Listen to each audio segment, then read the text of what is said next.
बोलिए प्रेम से श्री सद्गुरु महाराज की जय।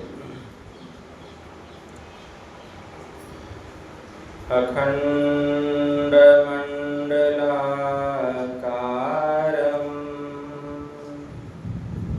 व्यापतं येन चराचरं तत्पदं दर्शितं येन तस्मै श्री गुरुवे नमः। गुरु बिनु ज्ञान न उपजे, गुरु बिनु मिले न भेव, गुरु बिनु संशय न मिटे। जय जय जय गुरुदेव, जय जय जय गुरुदेव। श्री सद्गुरु महाराज की जय। अव्यक्त रूप में परमाराध्य संत सद्गुरु महाराज के पावन कमल चरणों में बारंबार नमन। आदरणीय सत्संग प्रेमी गुरुजनों, भक्तिमती माताओं एवं धर्मशिला बहनों, यह संत मत का सत्संग है और इस संत मत के सत्संग के द्वारा ज्ञान योग युक्त एकमात्र ईश्वर भक्ति का संदेश दिया जाता है, उपदेश दिया जाता है। प्रत्येक प्राणी मात्र को बोध कराया जाता है कि ज्ञान क्या है, योग क्या है, भक्ति क्या है, जीव क्या है, माया क्या है, ब्रह्म क्या है। इन सभी रहस्यमयी बातों का ज्ञान सत्संग के माध्यम से यह जो जीव अबोध बना हुआ है, सत्संग श्रवण करते करते एक दिन वह सुबोध और परम ज्ञानी हो जाता है। अभी संत स्तुति और गुरु वंदना से पाठ का शुभारंभ हुआ। हम लोगों ने अति ही मनोयोग पूर्वक भक्ति युक्त ढंग से पाठ का श्रवण किया।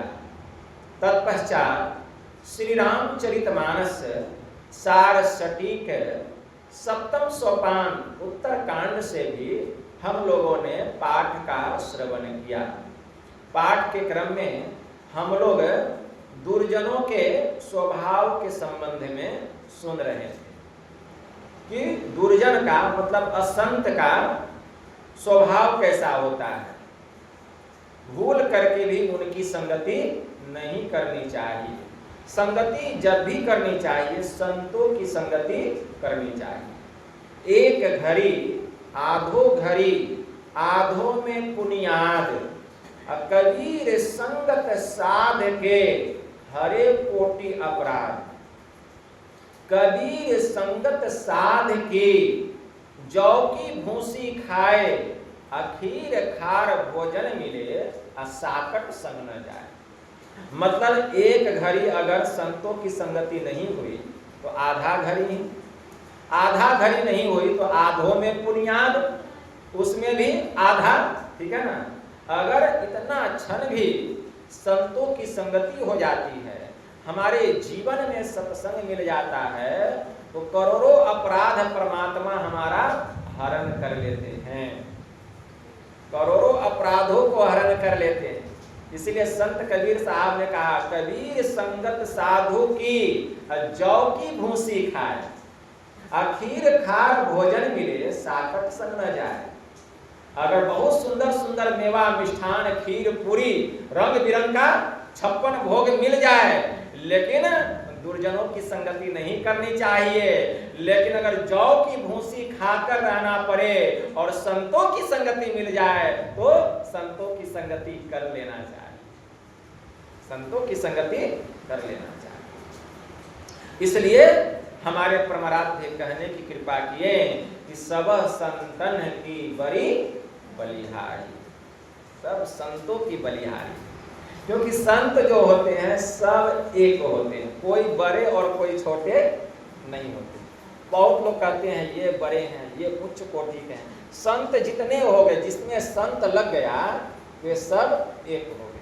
संत संत सब ही बड़े, जो पुख्ता की खेत, अब कोई कुदरती लाल है, अब कोई श्वेत का श्वेत।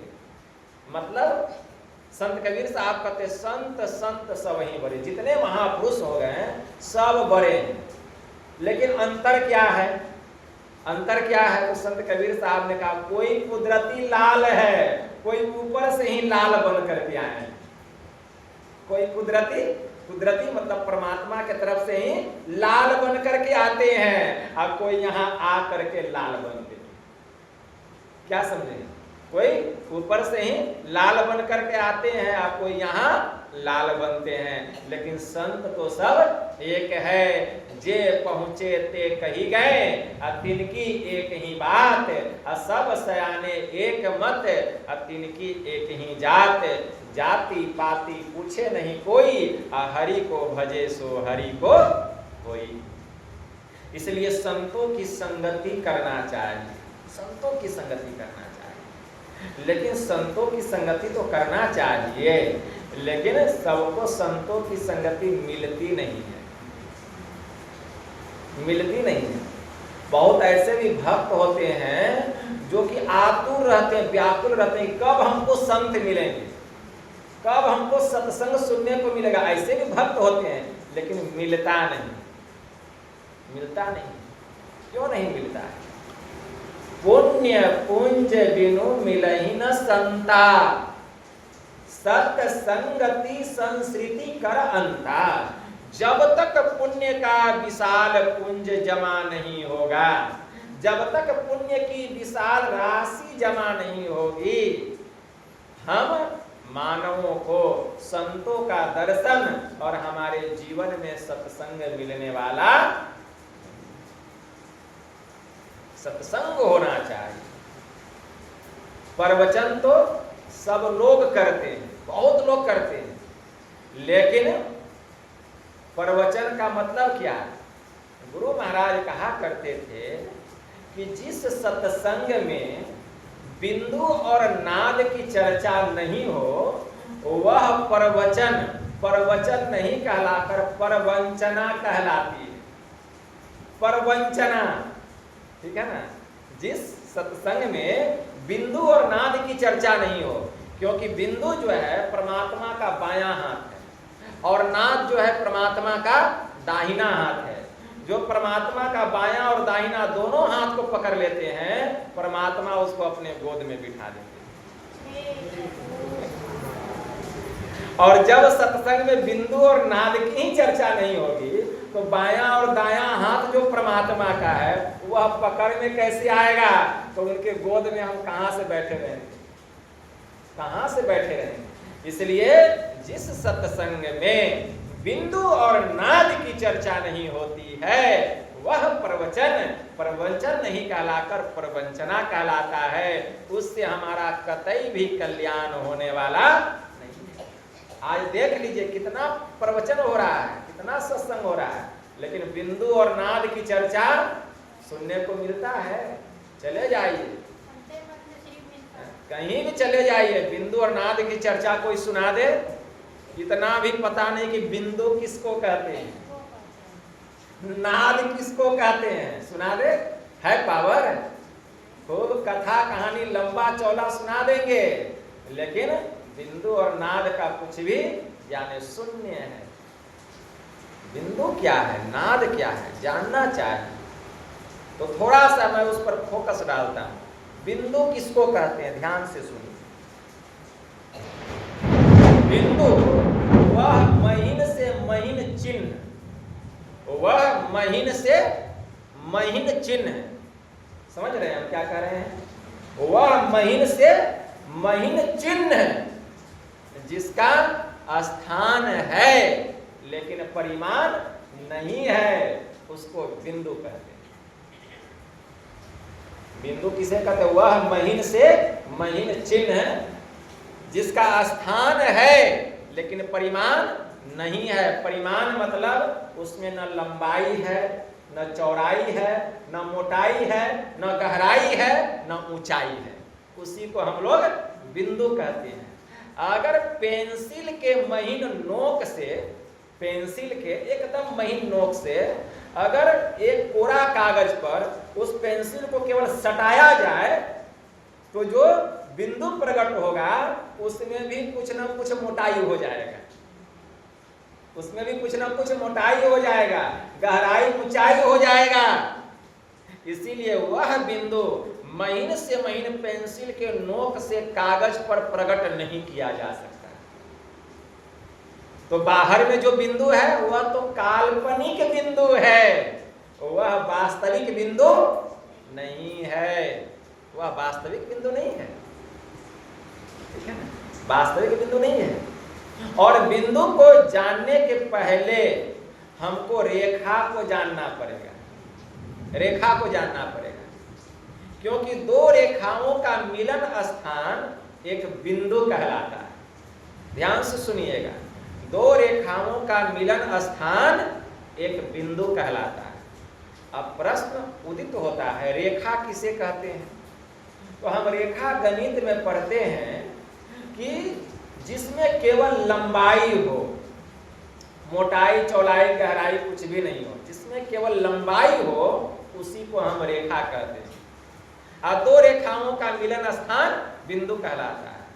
तो पेंसिल के बारीक नोक से एक कोरा कागज पर एक खड़ी रेखा खींची जाए तो उस रेखा में भी कुछ न कुछ मोटाई गहराई हो जाएगा।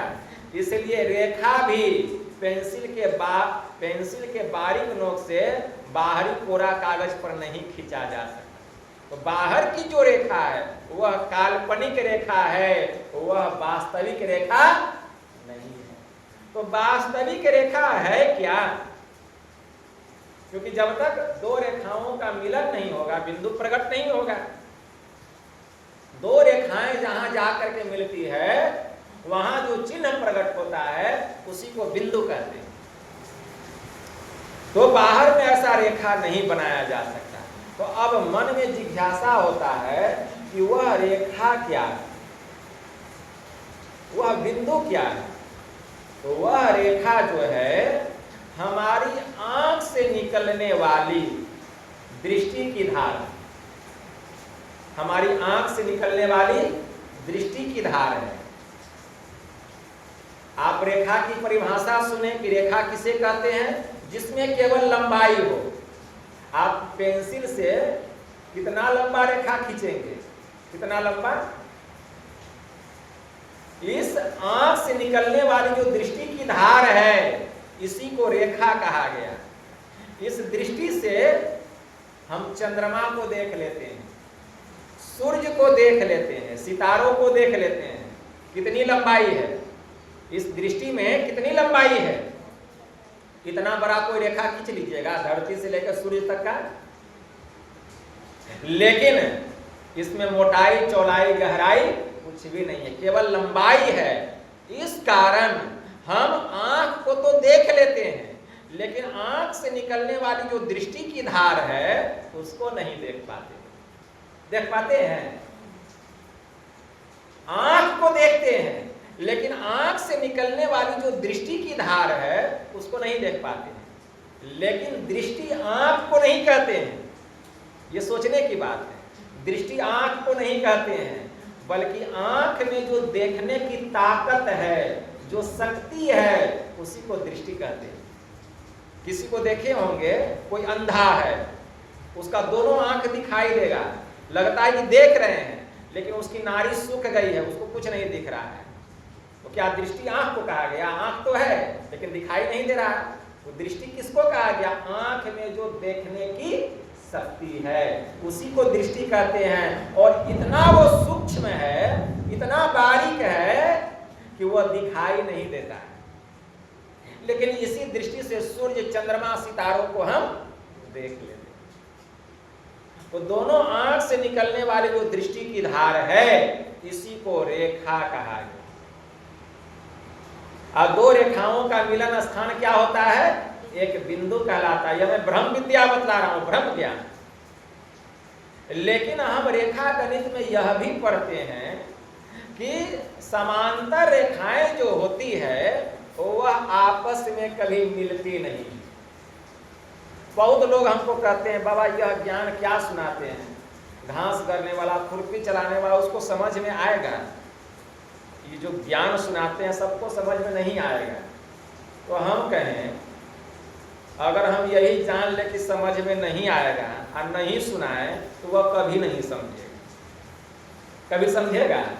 अगर हम ये बहुत लोग हमको कहते हैं बाबा क्या आप जो है आपका हमेशा जो ट्रेन है वही पटरी पर चला जाता है, तो हम कहें कि अगर हम नहीं सुनाए नहीं समझ में आएगा और नहीं सुनाए आप भी नहीं सुनाइए तो वो तो हमेशा अज्ञानता में ही डूबा रहेगा, ज्ञान कहाँ से होगा।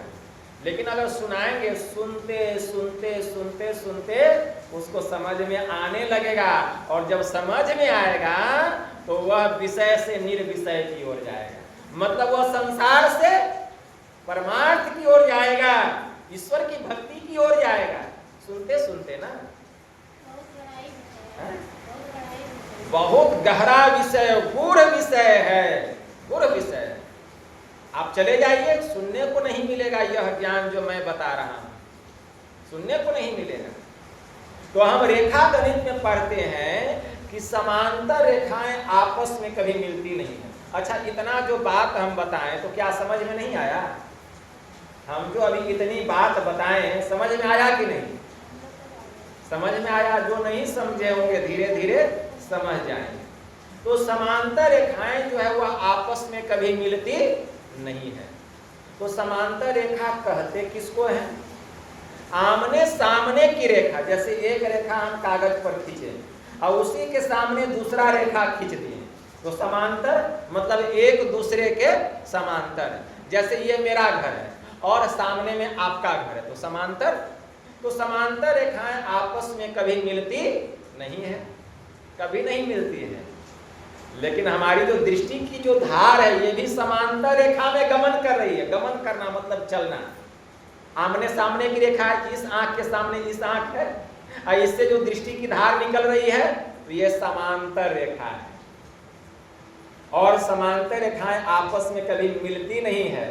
तो इसी को मिलाने के लिए विद्या है और उसी विद्या का नाम है ब्रह्म विद्या। कैसे मिलेगा? कोई मिला ले? दृष्टि की दोनों धारों को कोई मिला ले? कभी नहीं मिला सकता। उपनिषद में बड़ा अच्छा मंत्र आया, तीसरो मूर्तिया अमा प्रति पद पूर्णिमा चेती निमिलित दर्शनम मां दृष्टि अर्धोन्मिलितम प्रतिपद सर्वमिलिनम पूर्णिमा भवति तलक्ष्यम नासाग्रम तदभ्यासान मनः ऐस्थैर्यम ततुर्वायुरैस्थैर्यम। मतलब इसके लिए तीन प्रकार की दृष्टि बतलाई तो गई है। कौन? एक अमा दृष्टि, एक प्रतिपदा दृष्टि और एक पूर्णिमा दृष्टि। इस साधन के लिए तीन प्रकार की दृष्टि बतलाई गई। अमा दृष्टि मतलब पूरी आंख बंद करके देखना। प्रतिपदा दृष्टि आधी आंख खोल करके देखना, ठीक है ना। अब पूर्णिमा दृष्टि पूरी आंख खोल करके देखना, ठीक है ना। ये तीन प्रकार की दृष्टि है दृष्टि साधन। लेकिन इन तीनों में अमा दृष्टि जो है वह सबके करने लायक है, वह निरापद है, सबके करने लायक है। और जो प्रतिपदा दृष्टि है पूर्णिमा दृष्टि यह निरापद है, ठीक है ना, सबके करने लायक नहीं। यह सापद है, सबके करने लायक नहीं है। इसलिए अमा दृष्टि में रह करके हमें दृष्टि साधना करनी चाहिए, मतलब अभ्यास करना चाहिए। तो अमा दृष्टि में रह करके अगर दृष्टि के दोनों धारों को एक करना है तो अमा दृष्टि में दृष्टि साधन करना चाहिए। अमा दृष्टि मतलब दोनों आंख बंद करके। अब दोनों आंखों को हम बंद कर लेंगे। अब दोनों आंखों को जब बंद करेंगे तब क्या करेंगे?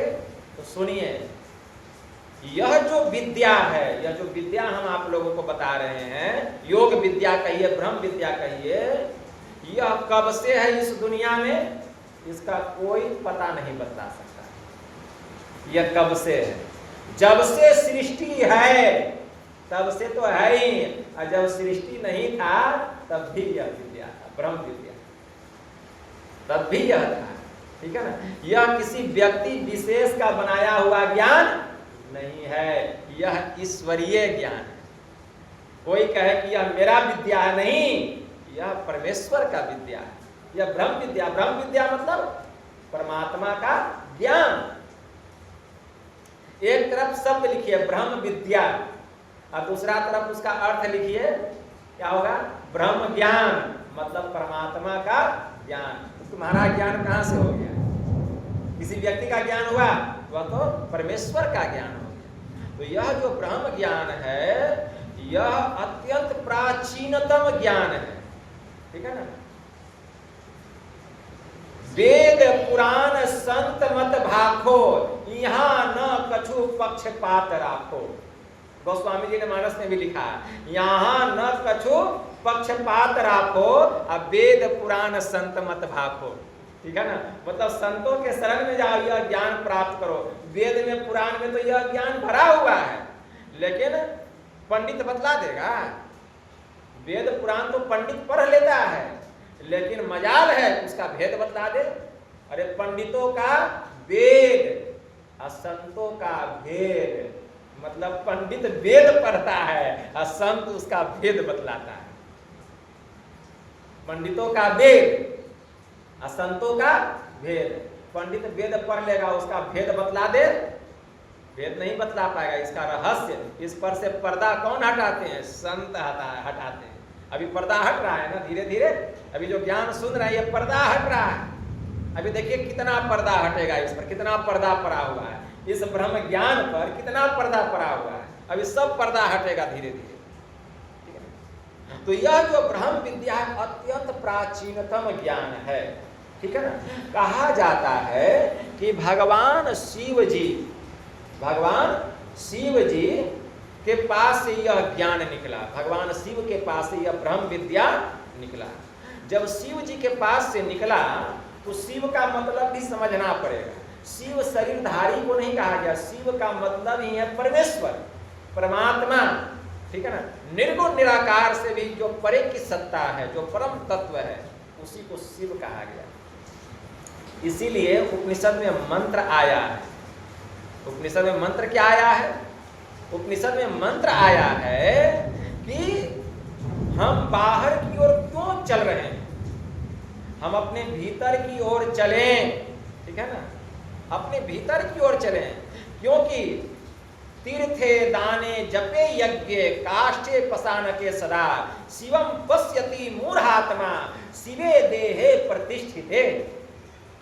मंत्र आया ना, मंत्र आया, तीर्थे दाने जपे यज्ञ काष्ठे पसानके सदा शिवम पश्यति मूढ़ात्मा शिवे देहे प्रतिष्ठिते। मतलब वह जो शिव है वह हम सबके भीतर में है, वह जो परमात्मा है। लेकिन अज्ञ जन मतलब अज्ञानी लोग उस शिव को, मतलब उस परमात्मा को तीर्थ में, दान में, जप में, यज्ञ में, काष्ठ में, पाषाण में उस परमात्मा को खोजते हैं। लेकिन वह परमात्मा शिव तो हम सबके भीतर में। सिद्ध हो गया। इस पर से पर्दा कौन उठाए? संत उठाए। पंडित कभी उठाएगा? अगर पंडित पर्दा उठा दे कि वह जो शिव है, वह जो परमात्मा है, तीर्थ में नहीं है, दान में नहीं है, सुनो, जप में नहीं है, यज्ञ में नहीं है, पाषाण में नहीं है, मूर्ति में नहीं है, तब पंडित जी का झोला कैसे भरेगा? कौन जाएगा तीर्थ करने? कौन जाएगा शिवालय? कौन जाएगा देवालय? कौन जाएगा अमरनाथ? कौन जाएगा बद्रीनाथ? कोई जाएगा? जैसे ही पर्दा खोलेगा तो तीर्थे दाने जपे यज्ञ काष्ठे पसानके सदा। यह मंत्र क्या हम अपना बनाया हुआ बोल रहे हैं? वेद का मंत्र है, वेद से उपनिषद निकला है। तो तीर्थे दाने जपे यज्ञ काष्ठे पसानके सदा शिवम पश्यति मूढ़ात्मा शिवे देहे प्रतिष्ठिते। वह शिव हम सबके भीतर में है, वह परमात्मा हम सबके भीतर में है। पास ही हजूर और तू चढ़त खजूर। मतलब समझे? हुजूर कहते थे महर्षि संसवी परमहंस जी महाराज कि पास ही हजूर, मतलब पासे में परमात्मा, तू चढ़त खजूर, तुम कहाँ चढ़ रहे खजूर गाछ पर, कि वहीं परमात्मा मिलेंगे। अरे है नियरे सूझत नाही अलियानत ऐसो जिंद, तुलसी या संसार को भयो मोतिया बिंद। वह परमात्मा तो हमारे भीतर में है, ठीक है, लेकिन सूझता नहीं है, सूझता नहीं है। तो बाबा कबीर कहते हैं अरे कैसे सूझेगा, अगर जिसको मोतिया बिंद की बीमारी हो गई है उसको नजदीक का वस्तु दिखाई देता है? कहा नहीं। तब कैसे दिखाई देगा? तो डॉक्टर के पास जाते हैं, चिकित्सक के पास, वैद्य जी के पास। पहले डॉक्टर को वैधराज कहा जाता था, अब डॉक्टर। अब तो डॉक्टरों से सुनते हैं नाम परिवर्तन होने वाला, कुछ और नाम होने वाला है, आएगा तो पता चल जाएगा। ये वेद को डॉक्टर कहा गया, अब डॉक्टर को क्या कहा जाएगा? तो कहते हैं कि जब डॉक्टर के पास जाते हैं तो डॉक्टर क्या करते हैं? ऑपरेशन करते हैं, आँख का ऑपरेशन करते हैं, और ऑपरेशन करके मोतियाबिंद का जो परत है जो आँख पर पड़ गया उसको हटा देते हैं। और जब हटा देते हैं तो फिर नजदीक का वस्तु दिखने लगता है। उसी प्रकार परमात्मा हम सबके नजदीक हैं, लेकिन हमारे ऊपर भी परत चढ़ा हुआ है, जीव के ऊपर जो है आवरण लगा हुआ है। जब तक वह पर्दा फटेगा नहीं परमात्मा का दर्शन होगा नहीं। वह आवरण क्या है? वह आवरण है अंधकार का, प्रकाश का और शब्द का। कोई बताएगा? सत्संग में चले जाइए तो परमात्मा का दर्शन कैसे करेंगे, क्या आवरण है? कोई नहीं बताएगा। यह आवरण जब तक फटेगा नहीं परमात्मा का दर्शन होगा नहीं। खूब मत्था पटक लीजिए जा करके तीर्थों में, नहीं होगा। आवरण हटेगा कैसे? हमारे गुरु महाराज का नहीं कृपा की। गुरु महाराज क्या कहते हैं? घट तम प्रकाश शब्द पट त्रय जीव पर है छा रहे, कर दृष्टि और ध्वनि योग साधन ये हटाना चाहिए। यह पर्दा कैसे हटेगा? जीवात्मा के ऊपर में तीन पर्दा है, अंधकार का, प्रकाश का और शब्द का। जब तक ये तीनों पर्दा नहीं हटेगा परमात्मा का दर्शन नहीं होगा। तो ये तीनों पर्दों को हटाने के लिए क्या करना पड़ेगा? कर दृष्टि और ध्वनि योग साधन। इसके लिए दृष्टि साधना और शब्द साधना करना पड़ेगा। कोई बता देगा? ये तीनों पर्दा कैसे हटेगा? खूब जाकर के कथा सुन लीजिए, वृंदावन, मथुरा, हरिद्वार, अयोध्या चले जाइए, खूब कथा सुन लीजिए। कोई बताएगा? कि जीव पर से ये तीनों पर्दा जब तक हटेगा नहीं परमात्मा का दर्शन होगा नहीं। और तीन पर्दा है अंधकार का, प्रकाश का और शब्द का। और ये तीनों पर्दा किस साधन से हटेगा? तो दृष्टि साधन और शब्द साधन से। उसको पता ही नहीं है कि दृष्टि साधन किसको कहते हैं, शब्द साधना किसको कहते हैं। कहां से बताएंगे? तो इसी के लिए दृष्टि साधन और शब्द साधन का मतलब नदानुसंधान की साधना। तो भगवान शिव के तरफ से यह ज्ञान निकला, ब्रह्म ज्ञान, ब्रह्म विद्या निकला, मतलब परमात्मा की तरफ से यह ब्रह्म विद्या निकला। लेकिन जब निकला तो उस समय कोई किताब नहीं था, कोई कागज नहीं था। बाद में बहुत बड़े ऋषि हो गए, महर्षि हो गए, महर्षि पातंजलि, और उन्होंने इसकी रचना की। उन्होंने इस ज्ञान की क्या की? रचना की। तब उस ज्ञान को, उस योग को कहा जाने लगा पातंजल योग। क्या कहा जाने लगा? पातंजल योग में हम पढ़ेंगे कि योग, पातंजल योग में पढ़ेंगे कि योग शास्त्र में योग के 8 अंग बतलाए गए। कितने अंग बतलाए गए? 8 अंग बतलाए गए। यम, नियम, आसन, प्राणायाम, प्रत्याहार, धारणा, ध्यान और समाधि। ये योग शास्त्र में यही योग का 8 अंग बताया गया। पहला है यम और दूसरा है नियम। तो यम और नियम के 5-5 अंग बतलाए गए। जब तक 10 अंगों में कोई निपुण नहीं हो जाएगा उसके आसन की सिद्धि नहीं होगी। जब तक 10 अंगों में कोई निपुण नहीं हो जाएगा आसन की सिद्धि नहीं होगी। तो यम के 5 अंग क्या है? सत्य, अहिंसा, अस्तेय, अपरिग्रह, ब्रह्मचर्य। नियम के 5 अंग क्या है? शौच, संतोष, तप, स्वाध्याय और ईश्वर प्राणिधान। तो ये जब तक 10 अंगों में कोई निपुण नहीं हो जाएगा यम और नियम में, तब तक आसन की सिद्धि नहीं होगी। और जब तक आसन की सिद्धि नहीं होगी, योग का चौथा अंग क्या बताया गया? प्राणायाम। प्राणायाम, जब तक आसन की सिद्धि नहीं होगी प्राणायाम नहीं होगा। प्राणायाम का मतलब क्या समझे? प्राण वायु और अपान वायु, ठीक है ना? प्राण वायु और अपान वायु को जो सम कर लेता है तब होता है प्राणायाम। प्राण वायु मतलब जीवनी शक्ति, जो हम खींचते हैं, जो हम श्वास लेते हैं, ये हो गया प्राण वायु, ठीक है ना? जीवनी शक्ति। अपान वायु जो हम छोड़ते हैं, ठीक है ना, वो अपान वायु, ठीक है ना? तो जब तक ये दोनों सम नहीं होगा प्राणायाम नहीं। प्राणायाम मतलब प्राण को आयाम करना, मतलब प्राण को काबू में करना। प्राण को काबू में करना मतलब श्वास पर श्वास की गति को बंद कर देना। यह कैसे होगा? तो इसके लिए बहुत लोग प्राणायाम करते हैं। प्राणायाम में रेचक, पूरक और कुंभक की साधना होती है। वे पूरक की साधना करते हैं, कुंभक की साधना करते हैं, रेचक की साधना करते हैं। पूरक की क्रिया क्या है? प्राण वायु को खींचना।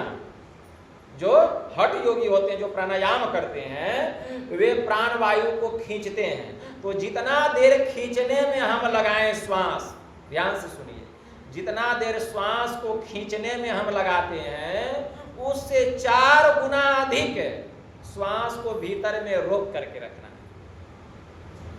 जो हठ योगी होते हैं, जितना देर हम श्वास को, प्राण वायु को खींचने में लगाएं उससे 4 गुना श्वास को भीतर में रोक करके रखना। और श्वास को भीतर में जो रोक करके रखे 4 गुना, उसको कुंभक साधना कहा गया।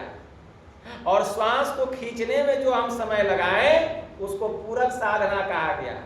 और जितना देर श्वास को खींचने में लगाएं 4 गुना रोकने में और 2 गुना छोड़ने में समय, 2 गुना छोड़ने में, तो 2 गुना छोड़ने में जो समय लगा उसी को कहा गया रेचक की क्रिया।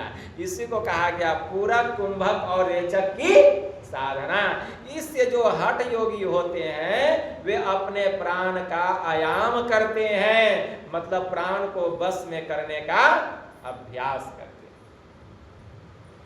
लेकिन यह जो क्रिया है, यह क्रिया सापद है, सबसे होने योग्य नहीं।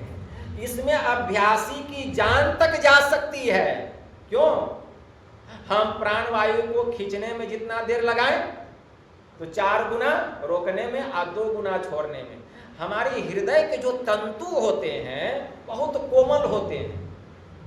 हमारे हृदय के जो तंतु होते हैं बहुत कोमल होते हैं। जो नलिकाएं होती है, जो वाहिनियां होती है, जो नलिकाएं होती है बहुत कोमल होती है। कभी कभी ऐसा होता है कि श्वास छोड़ने में रोक करके रखे हैं 4 गुना, तो छोड़ने में तो तेज गति से सांस निकलेगा, तो उससे हृदय के तंतु जो है वो फट सकता है और इससे अभ्यासी की जान तक जा सकती है। इसलिए यह क्रिया सापद है, सबसे होने योग्य नहीं। इसीलिए उपनिषद में मंत्र आया है, यथा सिंहो गजो व्याघ्रो भवेद्वस्यः शनैः शनैः तथैव सेवितो वायुर्न्यथा हन्ति साधकम्। मतलब जैसे सिंह है, हाथी और बाघ धीरे धीरे काबू में आता है, बस में आता है, उसी प्रकार प्राणायाम की क्रिया के द्वारा धीरे धीरे हम अपने प्राण को बस में, वायु को बस में करने का अभ्यास करते हैं। लेकिन यह क्रिया सबसे होने योग्य नहीं। तो इसीलिए हम लोग राजयोग करते हैं। हम लोग जो साधन करते हैं राजयोग, तो ये हो गया प्राणायाम। अब प्राणायाम की क्रिया में भी मन भागता है। जो प्राणायाम की क्रिया करते हैं उसमें भी मन भागता है। तो मन जो भागता है, तो जो जहां जहां मन भाग जाए वहां से मन को हटाइए। तो इस क्रिया का नाम हो गया प्रत्याहार। योग का 5वां अंग प्रत्याहार। जहां जहां मन भागे वहां से मन को हटाइए। प्रत्याहार मतलब प्रति जोर आहार, जो मन में उत्पन्न हो उसको खा जाइए। खा जाइए मतलब उसको हटा दीजिए। खाने का मतलब क्या? जो भी मन में भाव उत्पन्न हो, जहां भी मन जाए वहां से मन को हटाइए, उसको आहार बना लीजिए, हटा दीजिए। उसी का नाम है प्रतिहार, मतलब प्रत्याहार। ठीक है ना? तो इस तरह से प्रत्याहार करते करते क्या होगा? तब योग का 6ठा अंग धारणा, धीरे धीरे धारणा होने लग जाएगी। धारणा होने लग जाएगी। धारणा का मतलब अल्प टिकाव होगा। अल्प टिकाव, अल्प टिकाव जब होने लगेगा तो यही है धारणा। धारणा होते होते क्या होगा? गहराई होगी। मतलब धारणा कुछ देर तक बनती चली जाएगी। अब बनते बनते तब क्या होगा? ध्यान लग जाएगा। मतलब योग का 7वां अंग ध्यान लग जाएगा। मतलब मन वहां से हटेगा नहीं, मन वहां से नहीं हटेगा, ध्यान हो गया। जब मन वहां से नहीं हटेगा तब मन कहां जाएगा? तो ध्यानम निर्विषयम मन, निर्विषय मन को ही ध्यान कहा गया। अब मन में किसी प्रकार का कोई संकल्प विकल्प नहीं। ध्यानम कर्मसु कौशलम, मतलब ध्यान जो है, ध्यान जो है वह क्या है? ध्यान की कुशलता को योग कहा गया। ठीक है ना? योग कहा गया ध्यान की कुशलता को। जो ध्यान में कुशल हो जाते हैं तब देखिए योग होता है। मतलब दृष्टि की दोनों धाराएं वहां जाकर के मिलती है। योगः कर्मसु कौशलम, योग जो है कर्म करने की कुशलता को, ठीक है ना, उसी को योग कहा गया। तब क्या होगा? गहराई होगी तब ध्यान होगा। और जब ध्यान होगा मन संकल्प विकल्प से रहित हो जाएगा। तब घंटों बैठे हैं, पता ही नहीं चला कब दिन हुआ, कब रात हुई, कब सुबह हुआ, कब शाम हुआ। गुरु महाराज की वाणी में आया, साधन में पगी जाए अति ही गंभीर हो, या तन शुद्धि नहीं रहे धीर बलवीर सो, सांझ भोर दिवस रैन कछु जानत नाही, अरे हारे में ही बाहर जरवत रहे माही चेतन सही। मतलब बाहर में तो जड़ शरीर बैठा हुआ और चेतन सूरत तो भीतर भीतर चल रही है। अंतराकाश, अंतर आकाश में गमन कर रही है, अंतर आकाश में गमन कर रही है। जैसे पक्षी को उड़ने के लिए पग, पंख और पूंछ तीनों की आवश्यकता होती है। पक्षी देखे हैं, चिड़िया, चिड़िया को उड़ने के लिए पग मतलब पैर, पंख और पूंछ तीनों की आवश्यकता होती है। अगर तीनों में से एक का भी अभाव हो जाएगा, चिड़िया आकाश में नहीं उड़ पाएगी। उसी प्रकार साधक भी अगर गगन आकाश में अंतर्गामिनी बनना चाहता, अगर हम भी अंतर आकाश में उड़ना चाहते हैं तो ज्ञान योग युक्त हमको भक्ति करना पड़ेगा।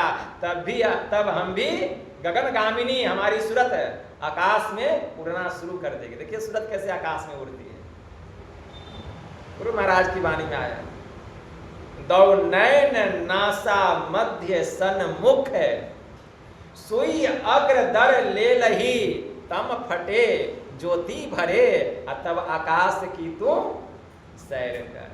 तब आकाश का सैर, तो अंधकार ही नहीं फटा है, आकाश का सैर कहां से करेंगे? जहां जाना चाहेंगे चले जाएंगे। किसके घर में क्या हो रहा है देख लेंगे, कहां क्या हो रहा है देख लेंगे, कौन क्या कर रहा है देख लेंगे।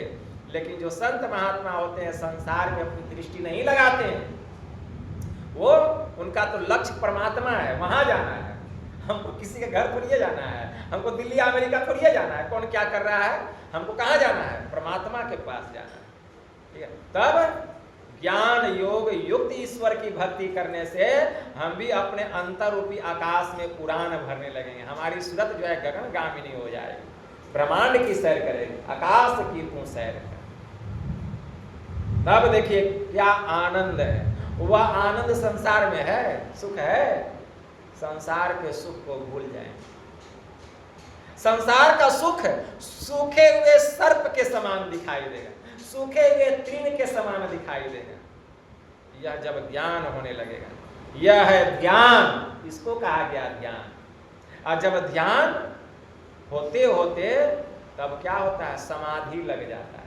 समाधि योग का 8वां अंग, मतलब इसके बाद अब कुछ नहीं। जिसको समाधि लग जाएगी वह निर्वाण को प्राप्त कर लेगा, मतलब वह ब्रह्म में मिल करके ब्रह्म ही हो जाएगा, वह परमात्मा को प्राप्त कर लेगा, ब्रह्म स्वरूप हो जाएगा।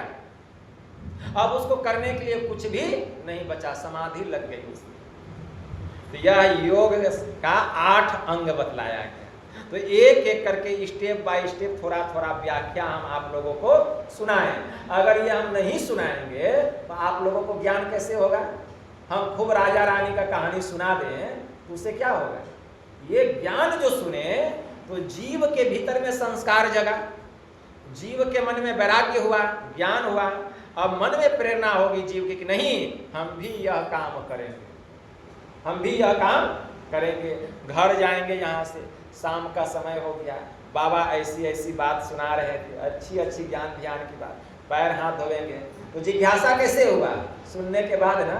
नहीं सुनते तो जिज्ञासा होता, नहीं सुनते तो ज्ञान जगता। पैर हाथ धोएंगे, अब बैठ जाएंगे ध्यान करने। जो आदमी एक समय भी ध्यान नहीं करता था वह ध्यान करने बैठ गया तो समझिए मेरा यह जो ज्ञान सुनाना सार्थक हो गया, ये सार्थक हो गया। तो इसी के लिए है यह संत मत का ज्ञान। संत मत का बड़ा ही गूढ़, गंभीरतम और रहस्यमय ज्ञान है। इस ज्ञान पर से पर्दा उठाना बहुत जटिल है, बहुत कठिन है। तो धीरे धीरे सुनते सुनते यह पर्दा उठेगा और तब जो आनंद आएगा, जब तब जो सुख मिलेगा, कहेंगे बाबा ऐसा सुख का। ठीक है ना? तो यह ज्ञान अनमोल है। तो अनमोल ज्ञान को कौन लेगा? बेमोल लोग लेगा जिसका कोई मोले नहीं है। अनमोल ज्ञान को बेमोल लोग प्राप्त कर सकता है जिसको कोई मोल नहीं है। अनमोल ज्ञान को लेने वाले भी अनमोल हो जाते हैं। इसलिए आप लोग अनमोल हैं जो इस ज्ञान को लेने के लिए आते हैं। और एक दिन जीवन में अपनाते अपनाते एक दिन आप भी ऐसे अनमोल हो जाएंगे कि वह सुख मिलेगा, वह शांति मिलेगी कि फिर आपको जीवन में दुख का मुख नहीं देखना पड़ेगा, शाश्वत सुख की प्राप्ति होगी, जीव का परम कल्याण होगा। यही थोड़ा सा हम आप लोगों को सुना दिए। बोलिए प्रेम से श्री सद्गुरु महाराज की जय।